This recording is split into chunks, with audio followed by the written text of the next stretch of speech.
afternoon. Bit of a false start there, but I'll edit that out so you won't see it. So I didn't have to tell you that. But yeah, this is the very final episode. I'm gonna have to be quick, like one of the previous episodes. I've got a spud in the oven, so any minute now it's gonna start bleeping at me. But so yeah. Having said that, I sit here and just procrastinate. But no, 5 games, all beginning with X. Last episode, no Ys or Zs, as I've said multiple times before, numerous times before. 5 games, some good, some not so good. A series, which is one of my favourite. But then I'll get to those. That was not first. The first is X2. X2 is a shooter. Yeah, it is X2. Yeah, X2. It's a shooter. Not my favourite, if I'm honest. It's just the balance is all wrong. It's too difficult. It's by Team 17 people behind Worms. Which sort of made me thinking. Actually, I didn't really, before I played it, I didn't really know that it wasn't a Japanese shooter. I just knew it was a shooter and I just wanted to play it.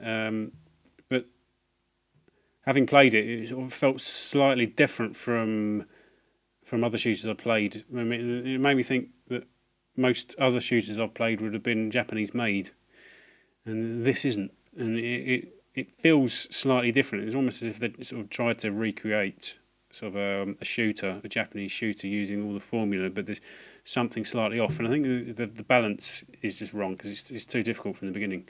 I mean, it looks really nice and it's really colourful. Fills the screen. It's got a certain surreal element to it that reminds me of certain old shooters like Viewpoint, and or maybe not actually. Maybe not. Talking bollocks. No, it's big and colourful, and it's not quite digitised. It's got sort of a digitised look, but it's too difficult. No, actually, that was right. There's certain enemies feel a bit like they do in Viewpoint. They're big moving, so they're moving sort of surreal ways. I'm talking bollocks. No, it's difficult. For some reason, it feels like it's shooting rather than rather than being about shooting all enemies. I mean, when I play, it's more about shooting a path through the enemies because you're underpowered and you can't kill them all. It's just the enemies are too tough, and projectiles are too difficult to see and to dodge, and they move too quickly, straight from the off. I mean, obviously, shooters are about perseverance, but this one, it doesn't make you want to persevere. It doesn't make me want to persevere with it anyway. But I mean, it's a British shooter. It made me think that like most other shooters I would have played would have been Japanese made, and it's what it feels like. There's certain other genres that are associated with a certain country, like RPGs. Or not necessarily just RPGs, but sort of Japanese JRPGs, obviously associated with Japan.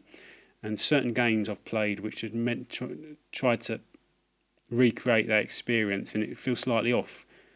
And this is the same. This feels like it's tried to recreate the sort of the shooter experience, and they've not quite got it right. There's certain balance elements and issues and things like that. Enemies attack in a slightly less organic fashion, and it's more about survival rather than killing everything for me anyway. But don't let that put you off. Yeah, obviously by the same people who made Worms, X2. Right, one of these 2 games, it's XCOM Enemy Unknown and XCOM Terror of the Deep.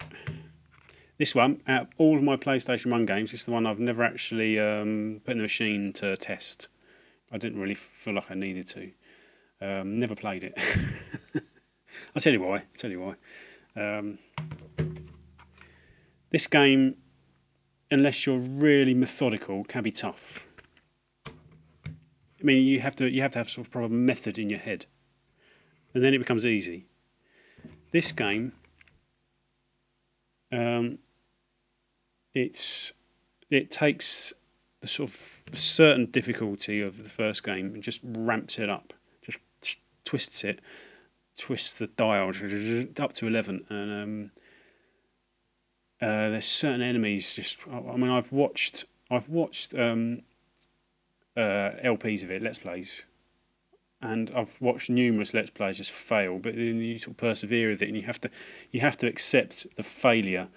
You know, you have to accept sort of certain missions you'll be obliterated, and you have to sort of start from scratch, and you always have to grind through it, because certain enemies, like added enemies, because this is the sequel obviously, called lobstermen, just ridiculous. They're like tanks, and the weapons you start out with at the beginning are like these little pea shooters. It's like, yeah, it's literally like firing, trying to shoot a tank with a pea shooter. It's ridiculous, and it's just off-putting. But I can talk about it because the game's no different from this one. I've played this one hundreds and hundreds of hours worth of gameplay. The game's no different. I mean, they tweaked for this one. They tweaked just the look of it.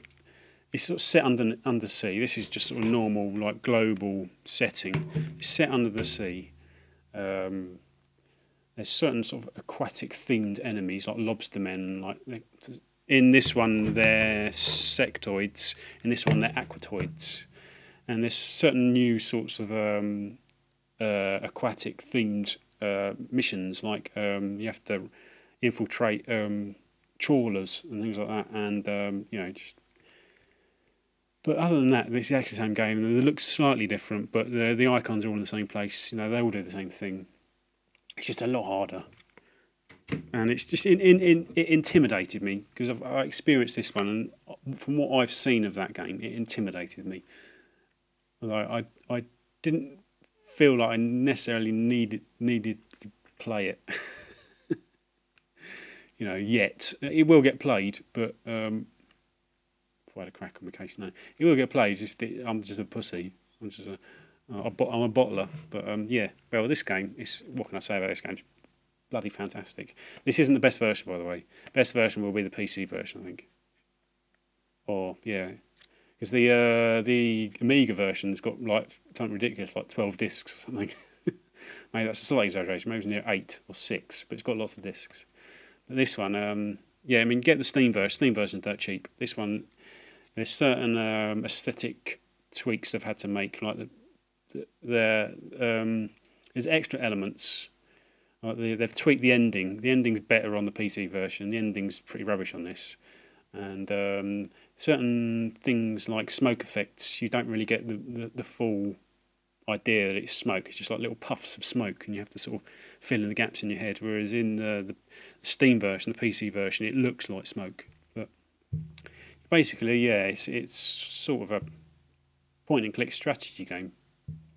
Basically, yeah. When I say point and click, I mean like use a mouse. So, you know, point and click in that sense. Not point and click as in sort of puzzle solver. But yeah, you're employed by the world to defend it from alien infiltration, alien attacks. You're like this organisation, and you get funding from the global governments, and you have to shoot down aliens and then infiltrate crash sites, kill the enemies, kill the remaining aliens, the surviving aliens, and salvage technology to use to research and then create your own better technology, because at the beginning you're underpowered. And that's pretty much where the crux of the game is, because this game's tough until you get to the point where you can achieve psychic abilities. In the game they're called psionic abilities, and as soon as you can get to that point, and also you can research certain weapons. It's like a mini nuke weapon called a blaster bomb, which is ridiculously overpowered. As soon as you get to that point, it makes the game a whole lot easier. But up to that point, it's just basically a race against time to achieve those two things, to gain the psychic abilities and to be able to use blaster bombs. But yeah, basically you just you move your characters around the map, and it's all based on a line of sight. Line of sight. If you can see an enemy, you can shoot it, and you get a little icon at the bottom of the corner, a little red icon, so you can see an enemy and you can shoot it. But it's such a good game.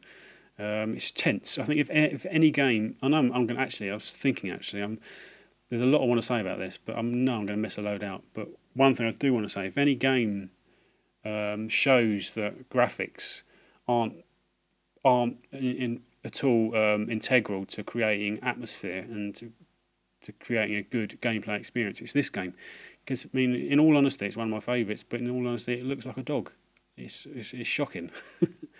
It's sort of 16-bit on a 32-bit console. Well, it looks 16-bit, or maybe even not quite worse. No, but it looks rough. But it's such an atmospheric game, and it's got such a deep fan base that they made this sort of decent homage in the recent releases from a few years ago on the last gen consoles, the 360 and the PS3. But there's so much to do. I mean, it's so much depth to it, and it's quite intimidating to begin with. But then you realise that it's you learn it. You learn what the icons do. You realise that almost there's slight overkill on the icons, because most of them do the same things, and most of them don't really need to use. They're not integral to beating the game. But you research items, or you salvage things from crash sites, and you research it. And you build your bases. You can build bases around the world, and you have to create better radar, things like that, to have a better, sort of bigger scope over the world, if that's the right word. There's lots of different sorts of what's the word? Mission types. The basic one is the crash site. You have to go to the crash site, but then you also have terror missions where you have to go and protect the the population of a certain city that's being attacked. Then you have you can go and attack their bases once you find them, because aliens set up bases in certain countries. But my favourite one, which and unfortunately it's the rarest one, the rarest type, it's base defence. It's brilliant, because basically normal missions, the map is dark to begin with because it's unknown, and it opens out in front of you. Once it's sort of in your field of vision. Whereas base defence, because they attack your base, so you know the layout of the lay of the land already. So you've already got that as an advantage. But then also you've got access to all of your soldiers, not just the ones that can get into the dropship, and all of your technology. So basically, it's like I don't know what's brain fart. I'm just aware that my spud's going to go off in a minute. The bleeper's going to go. But no, basically you have to. I learned quite late on that during base defence missions, the aliens infiltrate your base through the hangars that house your fighters and your dropship, and the lift. Which is like this sort of theoretical lift, because there's like a little map screen which shows the layout of your bases. There's a little icon which is the lift, which obviously. So the aliens get in those two ways. And so I learnt quite late on, having watched LPs, that you have to arrange your base in a certain way. So there's a choke point, which is the lift, because you have to connect them up as you arrange your base. You can't leave gaps. You can't leave things unconnected to the rest of the base. So you have to have all of your hangars on one side connected to the rest of the base by the lift to create a choke point for when the aliens enter, and it makes it a lot easier to defend. And one of the occasions, it was actually the first time I ever did a base defence. It's quite a long story actually. I'll try and make it shorter. I thought this is brilliant, and I thought I'm going to set up a little defensive line right in front of the lift, and it can be like Zulu. I'm going to have like 3 or 4 soldiers kneeling down, and I got 3 or 4 soldiers. I can't remember how wide the corridors are. 3 or 4 soldiers behind them, and it's going to be like a sort of 2 defensive lines of sort of 8 or 6 soldiers in total, basically picking them off as they come through the as they come through the lift on their turn, sorry, because it's turn-based. It's turn-based, and you don't get to see the aliens the aliens' activity during the missions. What did I tell you? It's going off. I'll be back in 2 seconds. I'm back. Sorry about that. Yeah, that's sorted. So what was I saying? Yeah, I'd set up this sort of little defensive line because you can use reaction shots. Because it's like the combat's turn based and it's sort of tactical on a grid. You have time units. Use time units. Each character, each soldier has time units which you can spend doing sort of performing certain tasks. Whatever you want takes up time units, like moving, firing, anything using medipacks. So, but then you click end over, then it's turn over. But then it's the aliens' turn, and you basically have to do what they want to do.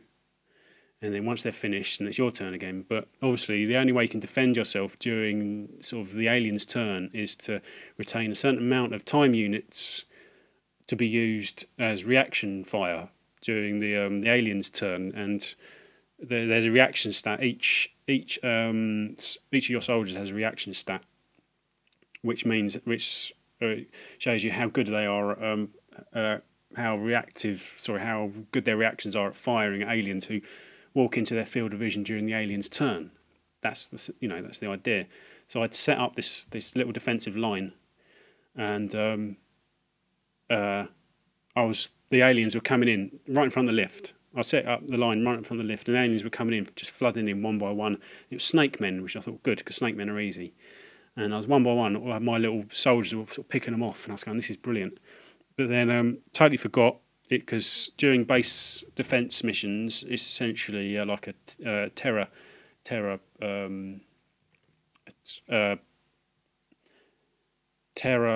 ships, not terror ships, no. It's like the sort of aliens you get on terror missions. So there's sort of terror units as well, which are like these extra sort of aliens who accompany the standard aliens, so to speak. But I'd forgotten that, and there's all these aliens with certain weapons as well, and I totally forgot that these snake men. I got a bit comfortable. These snake men would have blaster bombs. The blaster bombs, they're like I said, they're like mini nukes. And so I'd set up this defensive line. I was getting really smug because I was doing really well, and then out of nowhere, through this lift, out of the darkness from the other side of the lift, through the hangar, comes this snaking blaster bomb, because they're guided as well, so they're really overpowered. You can guide them. They're great fun to use, but you hate it when they're used against you. And it guided and then just totally obliterated my little defensive line. It was carnage, and not only that, they damage your base as well, so they're really overpowered. But and when things like that happen, when there's a lot of death in one go, because your soldiers die and there's permanent death, it's permadeath, which makes things really tense. When there's a lot of death all in one go, your remaining soldiers, if their bravery is not good enough, they'll either panic or they'll go berserk. They'll panic, they'll drop their guns and run, and then they're unusable for when it comes around to your turn. Or if they go berserk, they sort of fire wildly, and you run the chance of sort of a bit of friendly fire, or because they're just firing wildly. And the really bravest ones can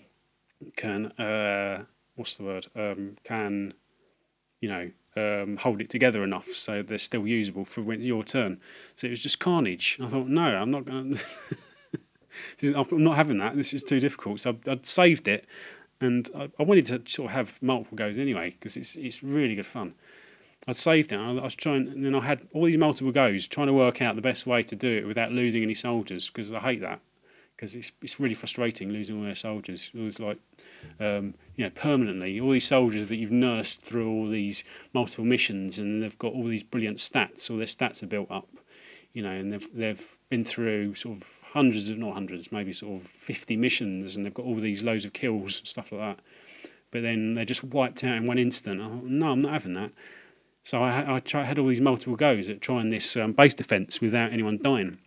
But it was like, had tried all these different tactics, but it just wasn't working. And the same thing was happening. I'd get so far, and then out of nowhere, this blaster bomb would just obliterate everything, and then everyone else would panic.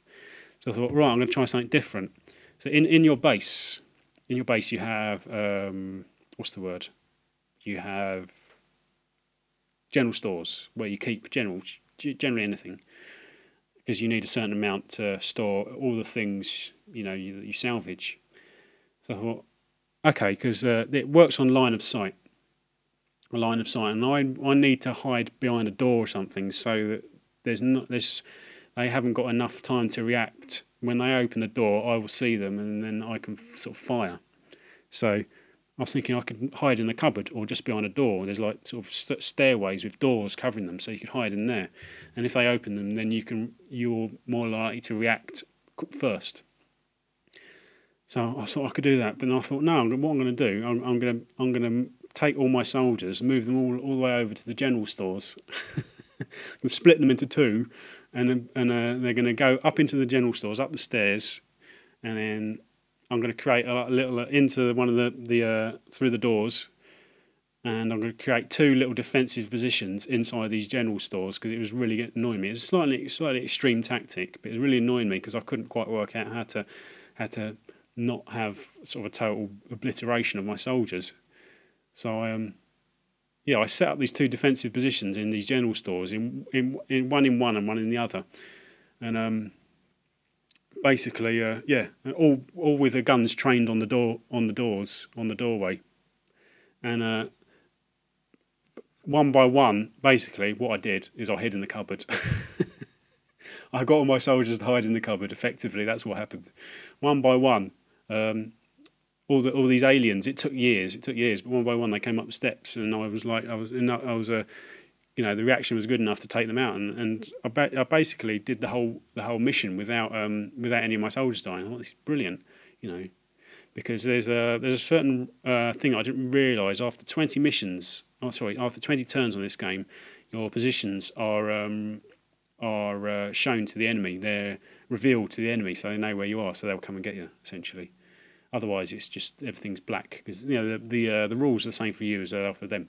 So yeah, they'd obviously, my positions had been revealed to them, and they came up the stairs one by one. All these snake men coming in through the doors, and I was sort of picking them off, and they were just throwing themselves in front of my soldiers, and it's brilliant. I got really smug, and then the mission ended, and no one had died. I thought, brilliant.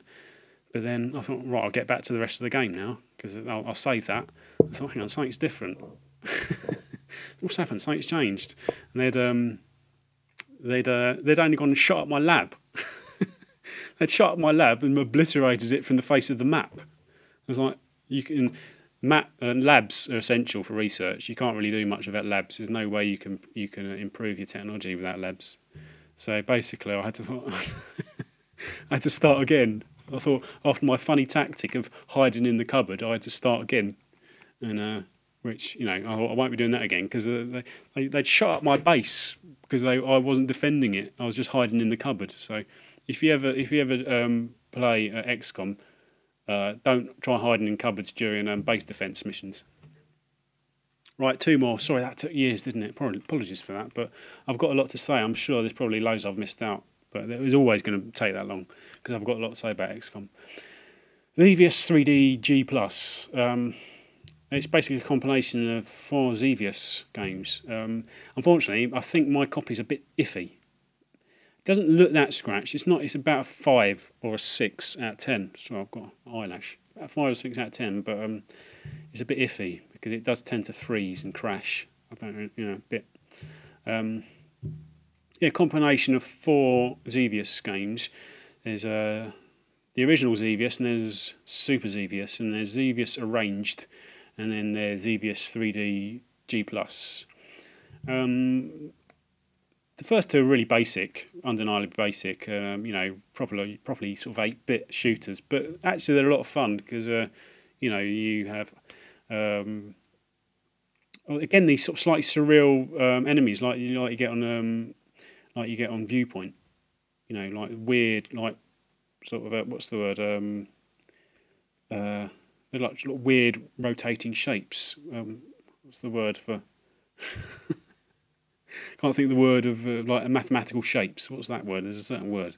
Gone. I won't even bother. But yeah, there's slightly odd, surreal. Not. Oh, what was it? I nearly had it then. No.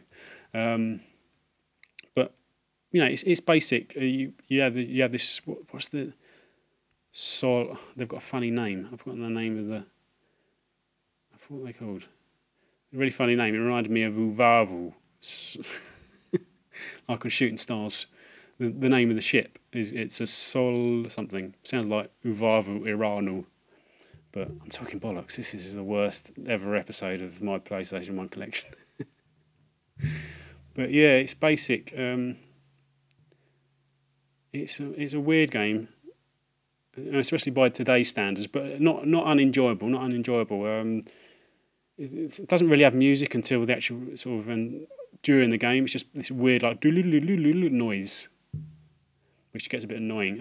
I like the fact that you can bomb things. There's sort of buttons for bombing and buttons for shooting airborne enemies. I like that because it creates a sort of slightly different twist, which you don't often get that in sort of no, or maybe there are certain games that have used that idea, but it's more pronounced in these games. It's more obvious because you're being attacked from below and from the air as well. So you have to, defeat both lots of enemies. I don't really know what the difference is between Super Xevious and Xevious. There doesn't really seem to be that much difference. Maybe slightly different, order of, enemies attacking, or slightly different backgrounds, stuff like that. I don't really know, but it's not unenjoyable. The one I like the least is Xevious Arranged because it's like the basic 8-bit looks tarted up to 16-bit, and it loses a lot of its personality, its sort of basic personality. Added textures and things like that, and they've muddied the sound effects and things like that. But the gameplay's pretty much there. It's just not as good as sort of the early ones that have a certain naivety to them, which is admirable. But the Xevious Arranged doesn't really cut it. Whereas the best one, I think the most enjoyable one, it's the Xevious 3D G+, which unfortunately is the one that seems to be affected most by the dodgy disc. But it's just basically the whole idea with a sort of polygonal, sort of tarted up with loads of polygons. And quite a nice, very similar gameplay, more power-ups in this version, the 3D G+ version. More power-ups, so it more fits in with sort of modern shooters sort of sensibilities. So it won't be so much of a sort of, it won't look so basic by today's standards. It's quite a nice, oh Jesus Christ, quite a nice sort of dynamic sort of camera that seems to swoop around every so often when you go from one section to another, which I quite like. It's slightly disorientating, which is a nice element, and some interesting enemies. You have to use sort of certain either the bombing element or the firing element. Jesus, didn't make any sense whatsoever, did it? But it's okay. Like I said, my favourite one is the main game of this. Just I didn't really think much of Xevious Arranged, but the other two just really basic and not bad. Finally, out of this whole thing, it's X-Men: Children of the Atom. The core game I really enjoy because it feels quite fast-paced and quite responsive. But again, like most of the other Marvel games, it suffers from the same sorts of things, like missing animation frames. It does tend to show. It tends to sort of, it does show how there's sort of certain corners cut. There's 10 Marvel characters to choose from. There's 2 game modes, basically just arcade and versus, which isn't much, and the only other option is options. So which you can mess around with things. But other than that, there's just those two game modes, which arcade generally, which are the ones I've used. It's a lot of fun. It's responsive. It's just the whole package feels a bit like they've made certain concessions just to squeeze it all into onto this one disc. Loading times are massive. I don't know if it's my PS1. I've got a feeling my PS1 there, PS1 there.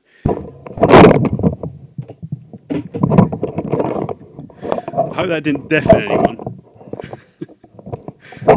A big clonk. I bet that would have made a proper clang. I knocked over the mic, by the way. But yeah, I hope my PS1 there isn't on the way out, because the loading times in this are ridiculous. As soon as you select arcade, it takes feels like 2 minutes to boot up. And right at the beginning, there's like a big black screen that lasted again about 2 minutes. And God knows what that's about. I hope it's not my PS1 on its way out. I don't know. But yeah, I do enjoy it. But it's compared to, it's not as much fun as Marvel vs. Capcom, but more fun than Marvel Superheroes. So it's sort of in the middle of the three. I don't have the Street Fighter Marvel and the other Marvel one. There's two I don't have, but it's a lot of fun. I've actually got another copy of this. Actually, there was a story about XCOM, which I'm not going to go into because I've missed the opportunity. But I do actually have another copy of this, but it's knackered. I found that one in a charity shop. This one I got from a game shop. And so I've got a spare, but the disc is knackered and it doesn't have a manual. It's just, I've been meaning to sort of put it into a bundle, stick on eBay, but never have. But that's it. Sorry about blurting on for so long about XCOM. It's just, like I said, there's bits I've forgotten, like a story about. I did have a second copy. My original copy I gave to my mate, but he wasn't allowed video games because he's got a sort of slightly addictive personality when it comes to video games. So he got married and he had he wasn't allowed a games console. so my original version of XCOM has sort of probably just fallen into the underworld, the netherworld, never to be seen again. No idea where that might be, but yeah. X-Men Children of the Atom, Xevious 3D, G+, XCOM Anywhere Known, XCOM Terror of the Deep, and X2. That's it. I hope everybody enjoyed it, and I hope thanks for people who stuck with it. Much appreciated, because it was a bit of a slog, and this whole playlist that I've got is going to take probably 10 hours plus to get through. If